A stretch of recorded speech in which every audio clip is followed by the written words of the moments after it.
di kolong langit ini tidak ada Tuhan yang disembah selain Allah yang lebih agung daripada hawa nafsu. Sehingga banyak orang ibadah bukan karena Allah tapi karena hawa nafsunya. Assalamualaikum warahmatullahi wabarakatuh. Sahabat TK News, masih bersama dengan saya Saiful Cara di acara Ngopi, Ngobrol Perihal Ihsan. Hari ini kita masih akan melanjutkan perbincangan dengan salah satu muqaddam dari Tarekat Tijaniyah, yakni Bapak Kiai Haji Muhammad Yunus Abdul Hamid. Beliau sudah hadir di tengah-tengah kita. Insya Allah kita akan melanjutkan perbincangan dari Sabtu yang lalu. Assalamualaikum Pak Kiai. Waalaikumsalam warahmatullahi wabarakatuh. Alhamdulillah, sehat Pak Kiai ya? Alhamdulillah, sehat walafiat. Alhamdulillah. Ini saya senang banget Pak Kiai bisa ngelanjutin perbincangan kita di Sabtu yang lalu. Di Sabtu yang lalu itu Pak Kiai banyak berbicara tentang Tarekat Tijaniyah, kemudian pengalaman bagaimana menyebarkan Tarekat Tijaniyah di Jakarta. Yang saya ingin ketahui sekarang Pak Kiai, sebetulnya bagaimana karakteristik dari Tarekat Tijaniyah itu sendiri Pak Kiai? Baik. Assalamualaikum warahmatullahi wabarakatuh. Sahabat Ngopi rahimakumullah. Alhamdulillah pagi ini saya dihadiri oleh saudara dari TKN News untuk berbicara tentang ihsan. Kemudian pertanyaan tadi, bagaimana karakter Thariqah At-Tijaniyah? Karakter itu dipengaruhi oleh daerah. Sehingga tidak heran kalau orang Indonesia karakter umumnya seperti ini. Orang Eropa seperti ini, orang Arab seperti ini dan sebagainya. Jadi karakter diantara yang mempengaruhi. Kemudian yang kedua, karakter juga dipengaruhi dari dalemannya. Sehingga masing-masing thariqah punya karakter tersendiri dari pakaiannya dan lain sebagainya. Ya kalau kita karakter thariqah Tijani agak ke Afrika Barat, ya karena memang berasal dari sana. Afrika Barat. Iya, dari Maroko. Ya, Syekh Tijani itu lahir di Aljazair, di Ainu Madi, kemudian hijrah ke Maroko sampai akhir hayat beliau. Kemudian secara umum thariqah itu ada dua macam. Jadi yang maksudnya thariqatul khas. Jadi garis besarnya thariqul am sama thariqatul khas. Thariqah umum umat Islam yang sholat, yang ibadah ini sudah berthariqah. Oke. Cuma thariqahnya umum. Kenapa? Ya mereka ibadah dan berzikir tanpa ada sanad. Pokoknya ya dengar kiai, dengar gurunya zikir, ikut, itu adalah thariqah umum. Adapun thariqah khas ini ada dua. Ya, kenapa disebut thariqah khas atau thariqah al-mu'tabarah? Yang selanjutnya oleh NU ini dikoordinir agar supaya tidak terjadi pemalsuan atas nama thariqah. Ya, NU membuat organisasi di bawahnya yang bernama Jam'iyah Ahli Thariqah Al-Mu'tabarah An-Nahdiyah. Jadi pengamal thariqah mu'tabar. Apa mu'tabar? Punya sanad kepada Nabi sallallahu alaihi wasallam. An-Nahdiyah yang dikoordinir, diawasi dan diwadahi oleh Nahdlatul Ulama. Kemudian dari thariqah khas ini ada dua macam karakter. Thariqatus Sufiyah dan thariqah Al-Muhammadiyah. Sama-sama bersanad kepada Nabi, semuanya nyambung. Tapi thariqatus Sufiyah ini yang masuk ke Indonesia yang paling banyak itu sanadnya dari dua sahabat, Sayyidina Ali dan Sayyidina Abu Bakar As-Siddiq. Dari Sayyidina Abu Bakar As-Siddiq wiridnya khafi, dari Sayyidina Ali wiridnya jahar, la ilaha illallah. Ini. Kemudian kenapa kok disebut thariqatus Sufiyah? Karena ya wirid dan sanadnya dari Nabi, tapi kaifiyatnya sudah diramu oleh para ulama sufi. Oke. Ya, sehingga walaupun sama-sama la ilaha illallah yang dibaca, contohnya Syadili dengan Qadiri berbeda. Ada kaifiat khusus yang berbeda. Itu diantaranya. Kemudian ya seperti yang Khafi Naqsabandiyah juga ada yang thariqah-thariqah lain yang wiridnya Khafi tapi kaifiatnya berbeda. Sesuai dengan bagaimana wali tersebut wusul kepada Allah dengan menggunakan zikir-zikir ini. Ya, dari situlah seperti Syekh Abdul Qadir punya cara ketika berzikir la ilaha illallah dengan gerakan yang telah ditentukan dalam thariqah Qadiriyah. Nah, itulah dia membuat dia berhasil sampai dia bertemu langsung dengan Rasulullah dalam kondisi sadar. Itu. Dari hasil inilah maka beliau ya membuat semacam pesantren lah kalau sekarang. Pesantren yang intinya mengajarkan ibadah dan zikir kepada Allah Subhanahu wa taala dengan karakter dan cara yang dibuat oleh beliau. Syadiliyah, Syekh Abdul Qadir Baghdad, Syadiliyah Abul Hasan Asyadili Maroko. Maroko, betul. Ya otomatis karena juga pendirinya berbeda, maka karakter cara zikirnya pun juga berbeda. Kaifiatnya itu Pak Kiai. Kaifiatnya berbeda. Itu. Sehingga dikatakan thariqatus sufiyah atau thariqatul qaum karena yang membuat ramuan-ramuan kaifiat ini adalah para aulia.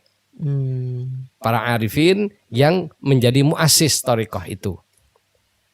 Karakter thariqah Tijani itu sanadnya tidak melalui sahabat, tapi melalui baiat talqin barzahi oleh Rasulullah kepada Syekh Tijani pada abad 12. Nah, ini yang banyak ditentang oleh orang-orang di luar Ahlus Sunnah terutama, bahkan di kalangan Ahlus Sunnah.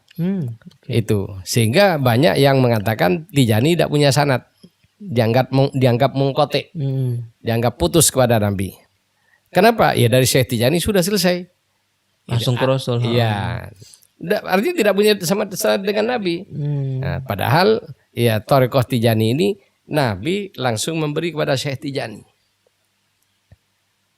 Jadi makanya nama thariqah Tijani ini namanya thariqah Al-Ahmadiyah. Kenapa? Muassisnya Syekh Ahmad At-Tijani. Al-Muhammadiyah yang dapat langsung dari Rasulullah sallallahu alaihi wasallam. Al-Ibrahimi Al-Hanifiyah ya karena zikir utamanya la ilaha illallah yang telah diperjuangkan oleh Nabi Ibrahim sampai dibakar hidup-hidup. Al-Hanif yang lurus murni ibadah karena Allah atas semua karunia Allah dan tujuannya kepada Allah Subhanahu wa taala. Nah, ini dari sinilah timbul bagaimana ikhlas dalam ibadah kepada Allah itu nanti ada pembahasan lebih lanjut. Yang masing-masing aulia itu berbeda. Ya, tapi prinsipnya nanti sama juga. Ya, jadi, cuma cara metodenya yang berbeda. Jadi dalam thariqah Tijani, kalau thariqah Sufiyah itu sanadnya dari Abu Bakar As-Siddiq dan Sayyidina Ali ke para wali. Jadi seperti sampai kepada Syekh Abdul Qadir itu saya lihat sekitar 12 dan 14 sanad. Dari Syekh Abdul Qadir ke kita karena sudah beliau ini abad 6 Hijriah itu panjang juga kepada kita sehingga sampai lebih dari 30 sanad sampai kepada kita. Itu kalau di yang lain. Kalau di Tijani dekat sanadnya. Kenapa? Rasulullah memberi kepada Syekh Tijani pada abad ke-12 Hijriah. Itu 1196 Hijriah sampai dengan 1200 Hijriah. Itu. Jadi proses pemberian zikirnya itu bertahap. Pertama istighfar dan selawat, baru setelah 4 tahun la ilaha illallah yang diberikan pada 1200 Hijriah. Setelah 4 tahun. Iya. Jadi pertama diberi istighfar dulu sama selawat.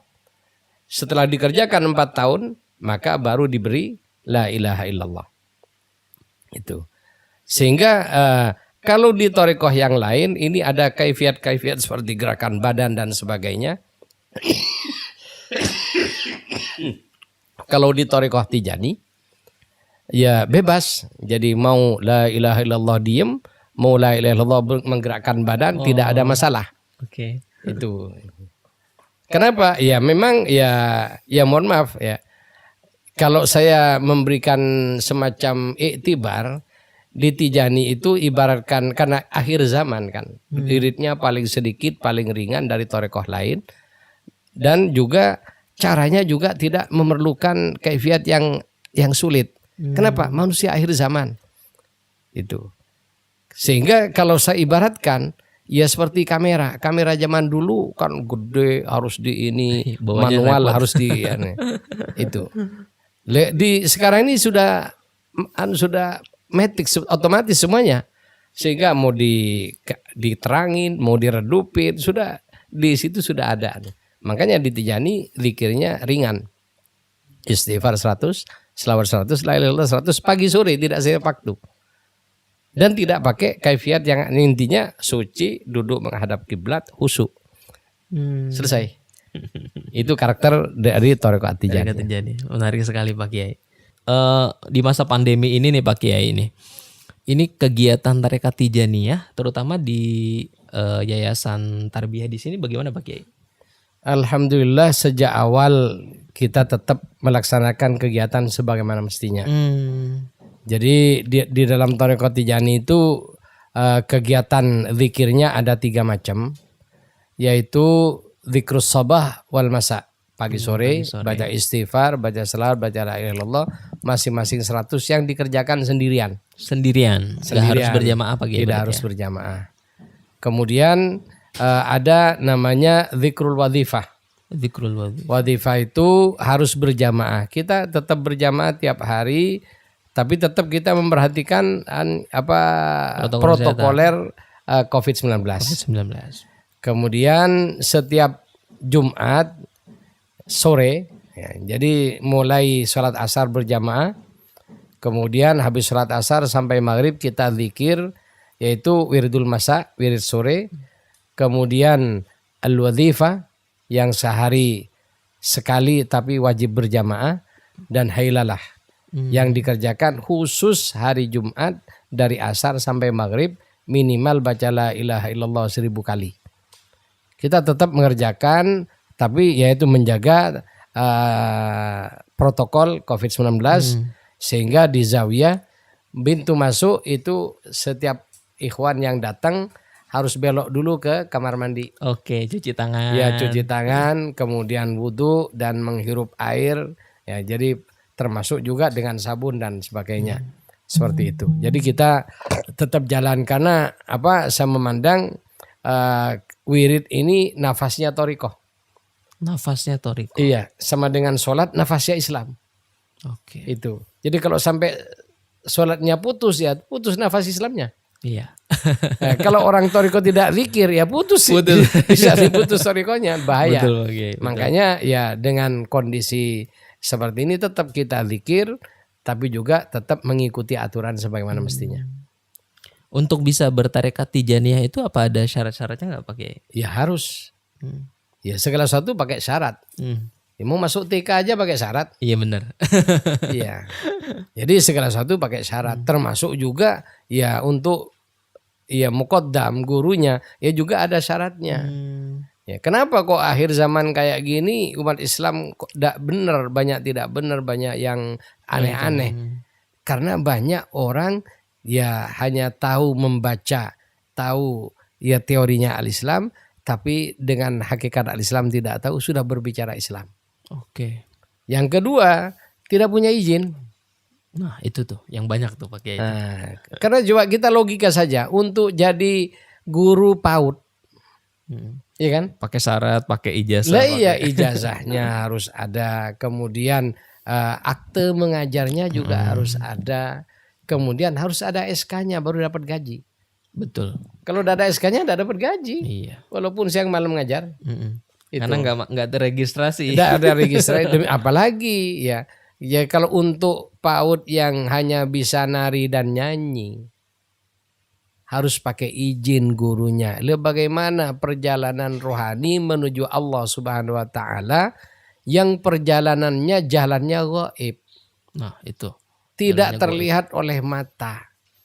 Dibimbing oleh orang yang tidak tahu jalan menuju Allah. Sehingga banyak kejadian-kejadian murid dieksploitasi untuk kepentingan-kepentingan tertentu, ya, dan juga macam-macam penyelewengan dalam agama atas nama agama.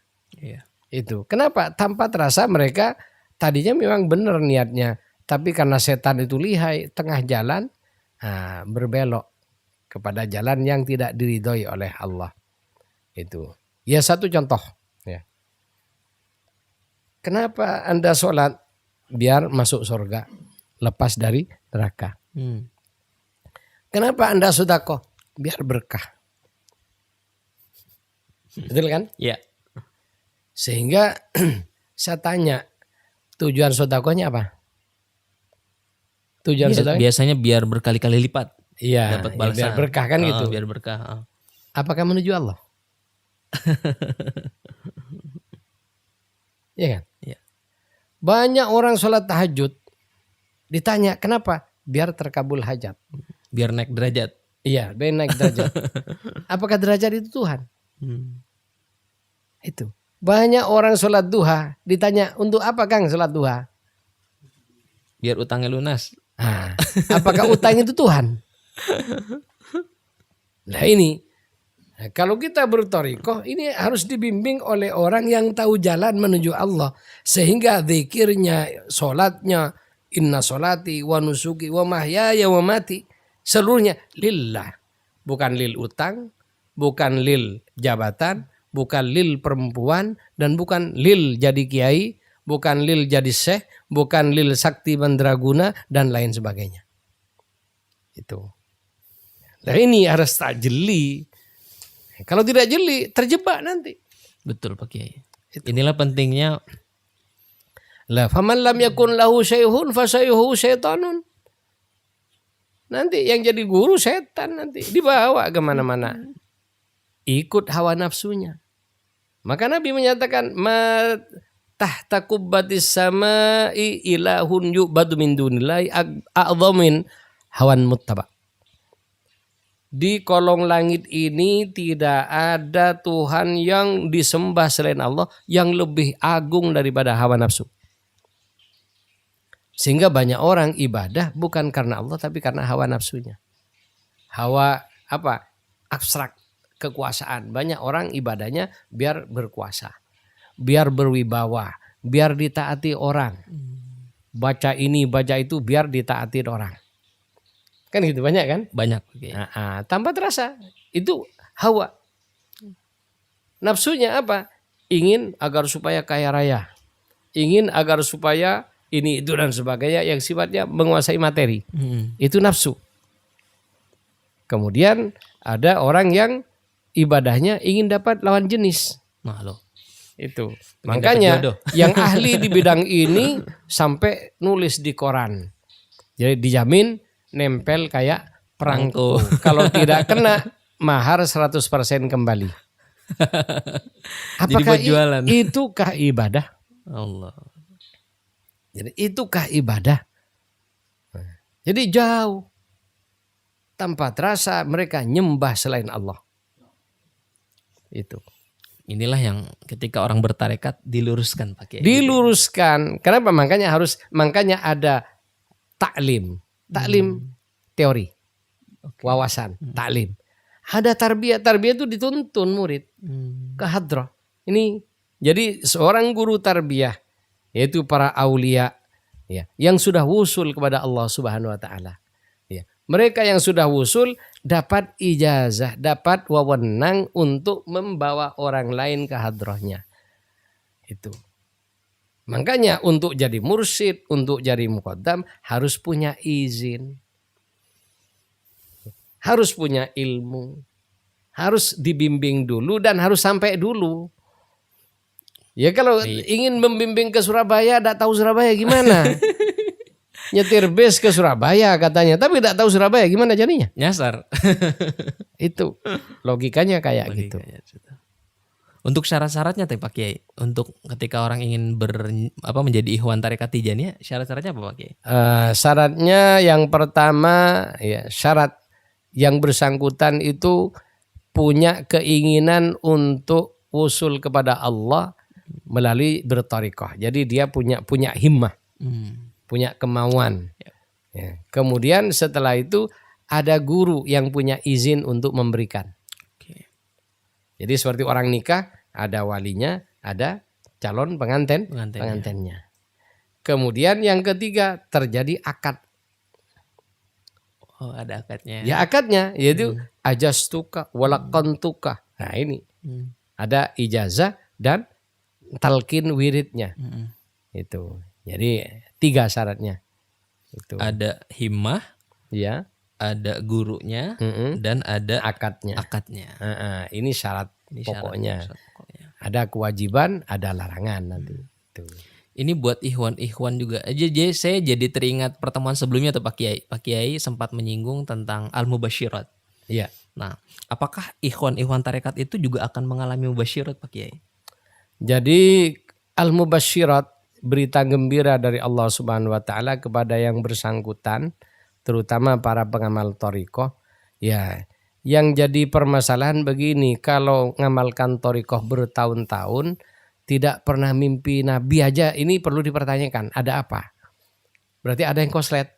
Ada yang konslet. Iya. Karena di antara ciri-ciri wusul itu ya, untuk menuju wusul minimal mimpi dulu dengan Nabi sallallahu alaihi wasallam. Puncaknya wusul, sebenar-benar wusul bukan yang lain tapi ru'yatun nabi yaqdhatan wa musyafahatan. Allahumma shalli. Itu.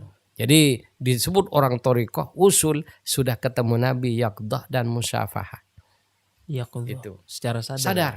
Bukan mimpi lagi. Itu. Dan itu ciri-ciri orang thariqah kalau yang benar. Ya kalau bertahun-tahun mimpi aja kagak, ya perlu ada kabel mana yang kosletin. Harus ngecek berarti Pak. Dia ada dicek juga. Allahumma shalli. Itu. Dan puncaknya nanti husnul khotimah. Lah husnul khotimah bagaimana? Ya karena jaminan thariqah semua husnul khotimah. Semua thariqah menjamin husnul khotimah. Itu. Dan nanti semua orang thariqah dijemput oleh gurunya ketika sakaratul maut. Semua. Itu. Nah, dalam thariqah Tijani ini punya Rasulullah, bukan punya Syekh Tijani. Syekh Tijani adalah orang yang dapat amanat. Makanya disebut thariqah Muhammadiyah. Muhammadiyah, thariqahnya Rasulullah secara khusus dan diklaim oleh Rasulullah. Jadi aturannya, zikirnya semua bukan buatan Syekh Tijani. Syekh Tijani hanya pengamal pertama yang diberi amanat untuk ngamalkan dan menyebarkan. Itu. Jadi ya kalau di Tijani di antara amanatnya ru'yatin Nabi sallallahu alaihi wasallam yaqdhatan wa musyafatan wa bil khusus menjelang wafat. Itu. Jadi harus yaqdhah. Itu. Ini saya jadi penasaran juga Pak Kiai. Salah satu amalan di tarekat Tijani itu kan ada sholawat fatih. Ya. Kedudukan di tarekat Tijani seperti apa Pak Kiai? Sholawat fatih. Ya, sholawat fatih ini mempunyai kedudukan yang sangat istimewa di thariqah At-Tijaniyah khususnya dan bagi orang yang tahu hakikatnya. Gitu. Kenapa? Di dalam wirid thariqah Tijani ada yang namanya wadhifah, itu wajib baca sholawat fatih 50 kali, tidak bisa diganti dengan yang lain. Itu. Ini yang kedua, sholawat al-fatih itu adalah sholawat ikhlas. Itu. Sholawat ikhlas. Karena dalam sholawat al-fatih di situ tidak nyebut kebutuhan apapun, tidak nyebut hajat apapun. Murni memuji dan mengagungkan Rasulullah di hadarat Allah Subhanahu wa taala. Ya. Kalau sholawat yang lain kan berbicara hajatnya. Contohnya sholawat at-taziyah ada di Indonesia dikenal nariyah. Aslinya at-taziyah. Oh, at-taziyah nama. Karena yang mendapatkan itu adalah at-tazi, orang Maroko juga. Oh. Itu. Di situ ya di antara redaksinya Allahumma shalli wa sallim ala sayyidina Muhammadin ladzi tanhallu bihil uqad. Membuka ikatan. Artinya ketika dia kesulitan biar terbuka. Jadi berarti ada unsur keinginan dibuka oleh Allah kesulitannya berkah selawat. Benar, bagus. Ya. Kemudian watam fariju bihil kurab. Dapat jalan keluar dari seluruh yang kesulitannya. Watuk dobil hawaid, terkabul hajat-hajatnya. Jadi semua yang kalimat-kalimatnya untuk kepentingan dia, baik dunia maupun ukhrawi. Di Tijani tidak ada. Yang ada nama Nabi dan sifat-sifat Nabi. Al-Fatihi lima ughliq, yang membuka semua terkunci, artinya makna dari Al-Fatih lima ulik adalah Nabi Sallallahu Alaihi Wasallam sebagai makhluk pertama. Jadi Nabi Muhammad Sallallahu Alaihi Wasallam sebagai makhluk pertama yang diciptakan oleh Allah dalam bentuk cahaya sehingga dikenal dengan cahaya Muhammadiyah atau Nur Muhammad. Nur Muhammad. Yang itu ya bahasanya hanya Rasulullah dan Allah Subhanahu wa taala yang tahu, cuman ya, disebutkan ya di alam hakikat Ahmadiyah ini ada 3 lapis alam gaib yang super gaib. Itu yaitu alam ahud, alam bahud, alam hahud. Yang ketiganya tidak ada yang tahu kecuali Allah dan Rasulnya. Itu. Disinilah Rasulullah dalam masih dalam bentuk cahaya. Wal khatimi lima sabaqa, Nabi Muhammad adalah penutup para nabi yang telah diutus sebelumnya dari Nabi Adam sampai Nabi Isa. Khatmul Anbiya wal Mursalin ini pembahasannya sangat luas. Apa makna Khatmul Anbiya wal Mursalin? Para nabi dari Nabi Adam sampai Nabi Isa alaihissalam ilmunya dari Rasulullah. Tugasnya adalah tugas Rasulullah. Karena Rasulullah belum hadir. Jadi mereka semua wakilnya Rasulullah. Hakikat Nabi hanya satu, Rasulullah. Mereka adalah pelaksana tugas di lapangan, PLT. Itu. Di Nabi Adam sampai Nabi Isa alaihissalam PLT kenabian. Pemilik martabah nubuah satu-satunya Rasulullah. Ya, nubuah dan risalah kemudian sama Rasulullah. Kemudian ini makna dari Al-Khatmul Anbiya wal Mursalin pada ayat wa ma kana Muhammadun aba ahadim min rijalikum walakin Rasulullah wa khataman nabi. Di Khatmul Anbiya wal Mursalin. Kemudian termasuk berbagai ilmu huyudat tajalliyat punya Rasulullah. Nah, makanya Al-Khatmul Anbiya wal Mursalin inilah dari beliau ketika di alam hakikat Ahmadiyah tadi menjadi payung makhluk. Disebut Al-Hijabul Akbar bainal Khaliq wal Makhluk. Jadi hijab antara pencipta dengan Makhluk. Nah, di sini ada ayat dari marjal bahraini yaltaqiyan bainahuma barzahun la. Ini barzahul akbar. Jadi khaliq dengan makhluk. Jadi Rasulullah sebagai cahaya ini hijab. Kemudian dari cahaya ini di alam lahud dijadikan ruh yang menjadi ruh pertama yang menjadi asal muasal ruhnya makhluk semuanya. Nah, jadi Al-Khatmul Anbiya wal Mursalin wal khatimi lima sabaqa. Nasiril haqqi bil haqq wal hadi ila siratikal mustaqim. Nasiril haqqi bil haqq yang menolong al-haq al-Islam, artinya memperjuangkan al-Islam bil haq dengan cara yang benar. Tidak pakai dicampur-campur, pakai dangdutan, tidak pakai selawatan perempuan yang nyanyi samroh, tidak. Nabi berdakwah apa adanya karena sudah dijelaskan di Quran wala talbisul haqqo bil batil. Kenapa? Akhirnya wa taktumul haq. Nanti kebenaran tertutup oleh kebatilan. Itu. Makanya dakwahnya Rasulullah lurus. Nasiril haqqi bil haq. Wal hadi ila siratikal mustaqim, Rasulullah yang menjadi penunjuk jalan menuju Allah Subhanahu wa taala. As-siratal mustaqim dinul Islam. Itu. Wa ala alihi haqqa qadrihi wa miqdaril azim. Sehingga yang ada dalam Salatul Fatih itu adalah gambaran global Rasulullah sejak sebelum adanya alam semesta sampai hari kiamat itu tergambar dalam diri Rasulullah sallallahu alaihi wasallam. Jadi Al-Khatmul Anbiya wal Mursalin itu hakikat Muhammadiyah yang ada alam lahud, jabarut dan alamul malakut. Itu. Kemudian wal hadi nasirul haqqi bil haqq wal hadi ila siratikal mustaqim, ini adalah gambaran Rasulullah di muka bumi yang oleh Allah diberi ilmu 3 macam. Ilmu nubuwah yang khusus Nabi sallallahu alaihi wasallam dan ilmu nubuwah yang diberikan kepada para nabi. Seplitan dari nubuwah ini al-wilayah. Seplitan dari ar-risalah al-ulama, tugasnya ilmu para ulama. Sehingga kalau ulama ngajarkan ilmu zahir, wali mengajarkan ilmu batin. Ini makanya banyak yang tidak bisa bedain apa wali dengan ulama, tidak tahu. Padahal di sini rahasianya. dari an-nubuwah dan ar-risalah. An-nubuwah al-wilayah, ar-risalah nanti al-ulama. Itu seperti itu. Jadi itulah Rasulullah Sallallahu Alaihi Wasallam. Jadi tidak ada selawat yang di situ tidak ada kandungan ini. Jadi murni ketika baca salat Fatih mengagungkan Rasulullah dengan puncak pengagungan di hadapan Allah Subhanahu Wa Taala. Ini siapapun bisa mengamalkan atau? Boleh. Cuma kalau ingin pahala yang lebih khusus, ya yang di dalam. Wah, ini. Ya kan karena salat Fatih ini mempunyai 3 martabat. Martabat zahir, batin, batinul batin. Oh. Ya, orang yang sudah dapat ini, martabat batin, batinul batin ini, dipandang saja orang itu dapat ampunan dari Allah Subhanahu wa taala. Allah. Itu. Ya cukup dipandang sudah dapat ampunan dari Allah Subhanahu wa taala. Ya, kenapa? Ya rahmatnya Allah, bukan dia. Allah memilih si A si B sebagai pintu rahmatnya. Para nabi itu pintu rahmat Allah. Kemudian para wali pintu yang para wali pintu lebih luar lagi. Para ulama juga seperti itu. Itu semua pintu rahmat Allah Subhanahu wa taala.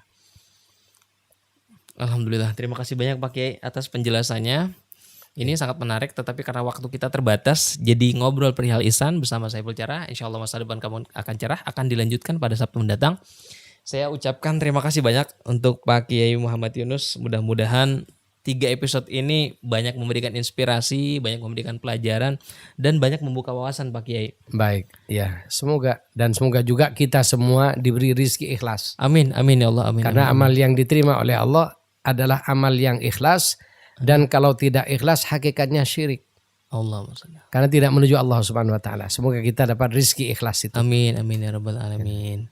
Mungkin untuk terakhir nih mohon doa Pak Kiai.